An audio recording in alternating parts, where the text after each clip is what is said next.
Hey, good morning, Northern Michigan. I'm Jim Horn, and this is Travers Talks, your weekly news wrap for Friday, May 15th, 2026. Coming up on today's show, two national stories that hit close to home. A Wall Street Journal report on beef tariffs that could move prices at every restaurant and grocery counter in town, and the latest numbers on Canadian travel into Michigan as we head into the summer. Then for local stories, a major groundbreaking on Lafreniere Road, an update on the Grand Traverse Mental Health Crisis Center, new data showing this county growing as fast as anywhere in Michigan, and a clean sweep of top safety grades for Munson Healthcare. Hey, grab your coffee, or if you're driving the Parkway right now, just turn it up and let's get into it. The Wall Street Journal reported Monday that the Trump administration is preparing to temporarily reduce tariffs on beef imports, a move aimed squarely at bringing down high beef prices at the meat counter. The plan would suspend the annual tariff rate quota. That's the trigger that applies higher tariffs once a certain volume of beef enters the country, opening the door for more imports at lower duty rates. Why this matters? Well, beef prices were up 12.1% year over year in April, and the U.S. cattle herd has dwindled to a 75-year low after drought drove ranchers to cut their herds. The president actually delayed signing the executive orders on Monday, which means as of this broadcast, the policy is still in limbo, but the direction is clear. For Northern Michigan, here's what to watch. Every restaurant, butcher, and grocer from Front Street to Acme is staring down Cherry Festival, wedding season, and a summer or a full summer book.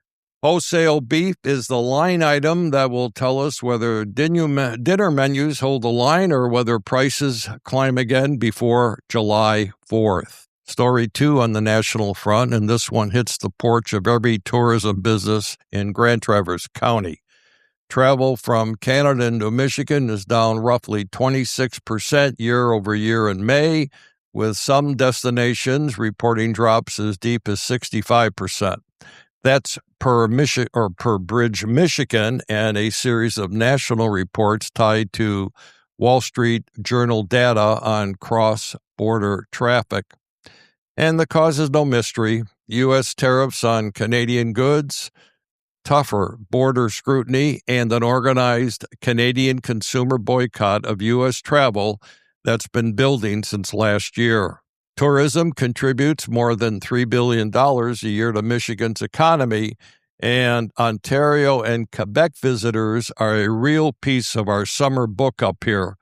Hotels, charter operators, downtown retail, wineries from Old Mission out to Leelanau.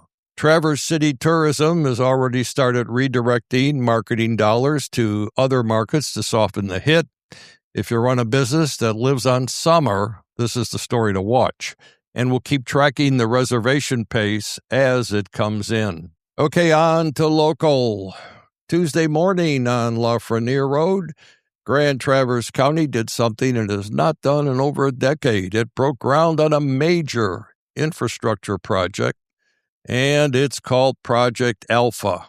The price tag is nearly $28 million, and when it's done, it will deliver a brand new 9/11 dispatch center, a county emergency operations center, and a 38,000 square foot central operations building, all on the Lafreniere campus in Garfield Township.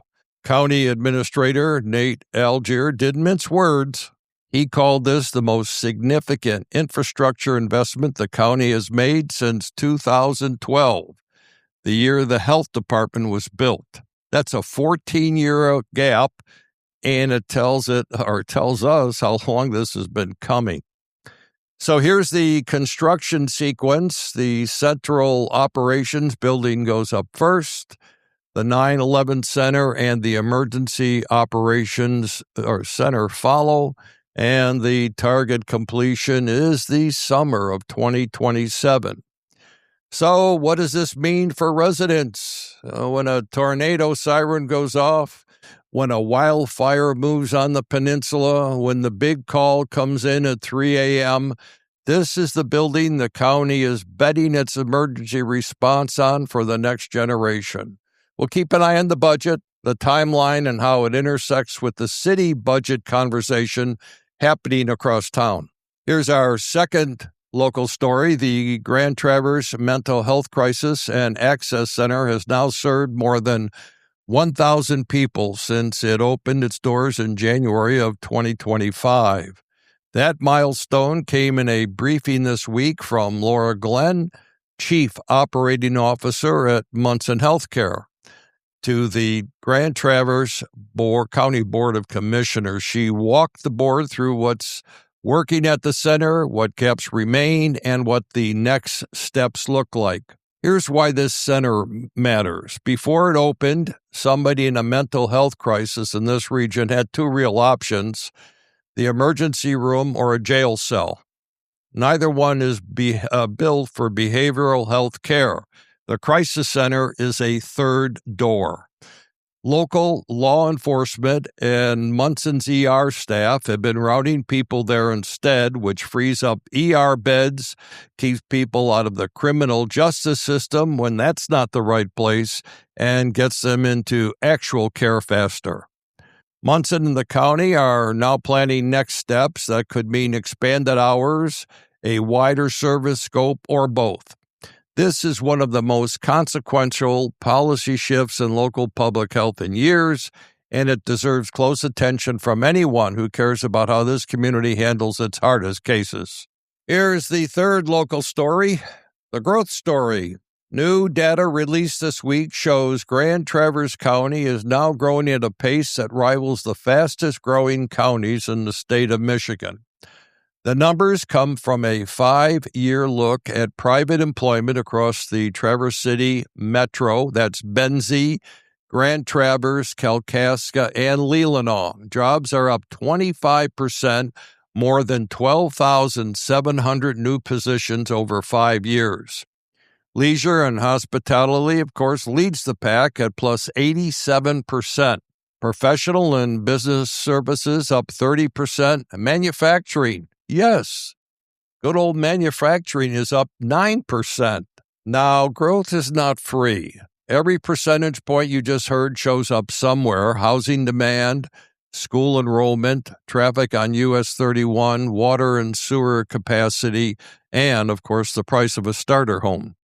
The townships handling the bulk of new development, Garfield, East Bay, Acme, are already wrestling with apartment complexes, food truck rules, wireless towers, and TIF districts.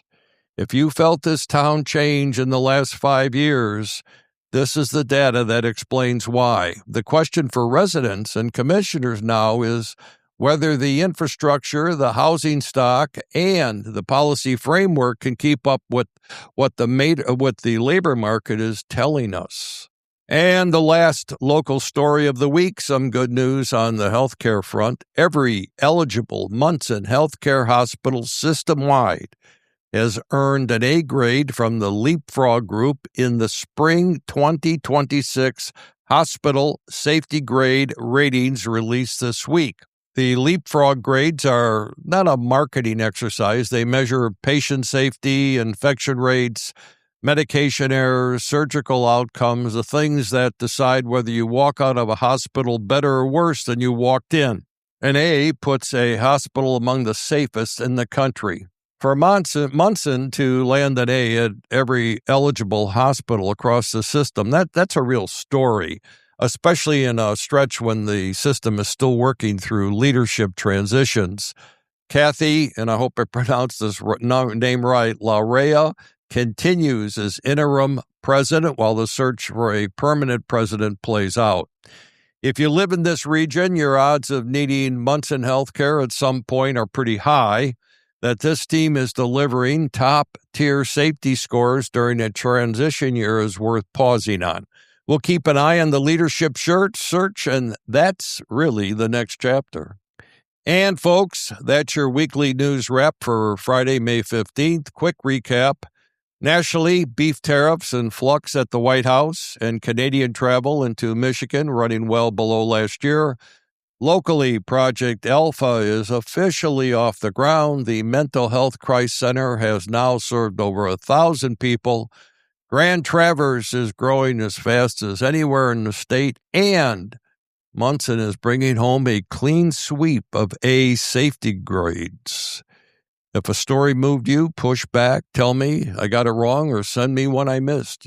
You know how to find me. Travers Talks lives on listeners' lips. I'm Jim Horn, folks. Thanks for spending part of your Friday with me. Have a great weekend. Get outside if you can. That May's sun is finally on us, so enjoy it.